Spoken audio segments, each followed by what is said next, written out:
breton. Je suis ingénieur agronome, je suis aussi père de famille. Ces identités multiples m'ont fait à la fois voyager, m'ont fait étudier, m'ont fait réfléchir. Et je te laisse poser la deuxième question.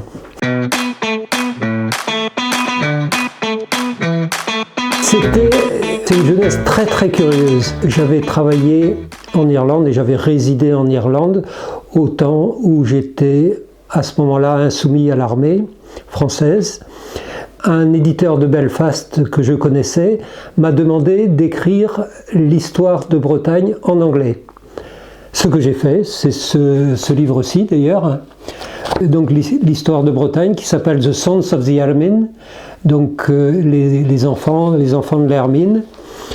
Et suite à cette expérience-là, un ami à moi qui travaillait à ce moment-là pour la Coop Braze m'a demandé de traduire mon livre, de le traduire en français. Et donc j'ai traduit pour la Coop Braze, j'ai traduit ce livre-ci qui s'appelle Les 100 vies de l'Hermine.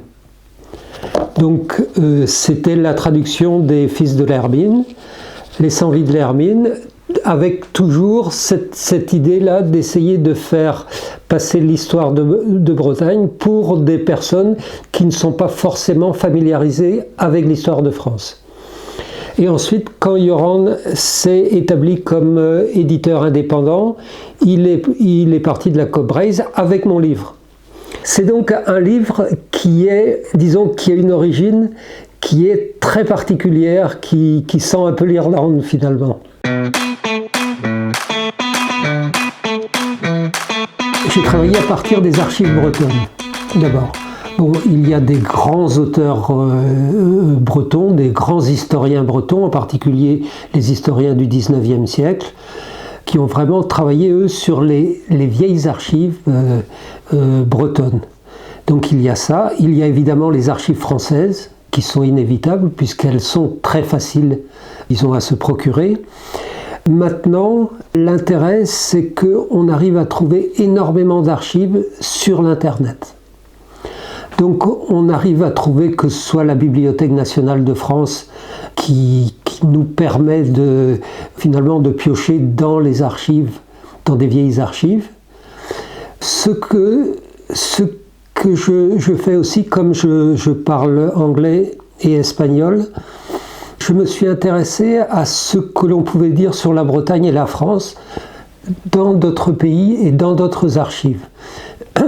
Je trouve assez intéressant les archives anglo-normandes, par exemple, pour une certaine période de la Bretagne, mais aussi des anciennes archives françaises ou des anciennes archives.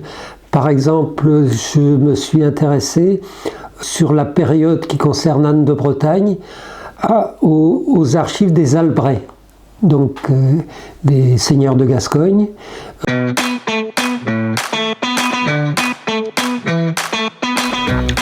Oh, alors c'est une très vieille histoire. C'est-à-dire que Göran était à ce moment-là un des meneurs de Stormbraze, qui était un groupe indépendantiste et libertaire. Et à ma sortie de prison, puisque j'ai fait donc 15 mois de prison pour avoir refusé de servir la France à travers son armée, je l'ai rencontré, disons par des amis communs. On était sur la même ligne, à peu près, si on peut parler de ligne politique ou idéologique, ou je ne sais. Toujours est-il que l'on était indépendantiste et quand même plus ou moins libertaire. Ce qui fait qu'on a ensemble, avec Hervé aussi, notre ami, on a contacté des gens qui se disaient autonomistes durs à ce moment-là, qui étaient des Bretons de Paris, et on les a convaincus de créer un parti qui soit le premier parti indépendantiste d'après-guerre. Très bien. Jean-Pierre Lemat, merci Brasdot. Merci.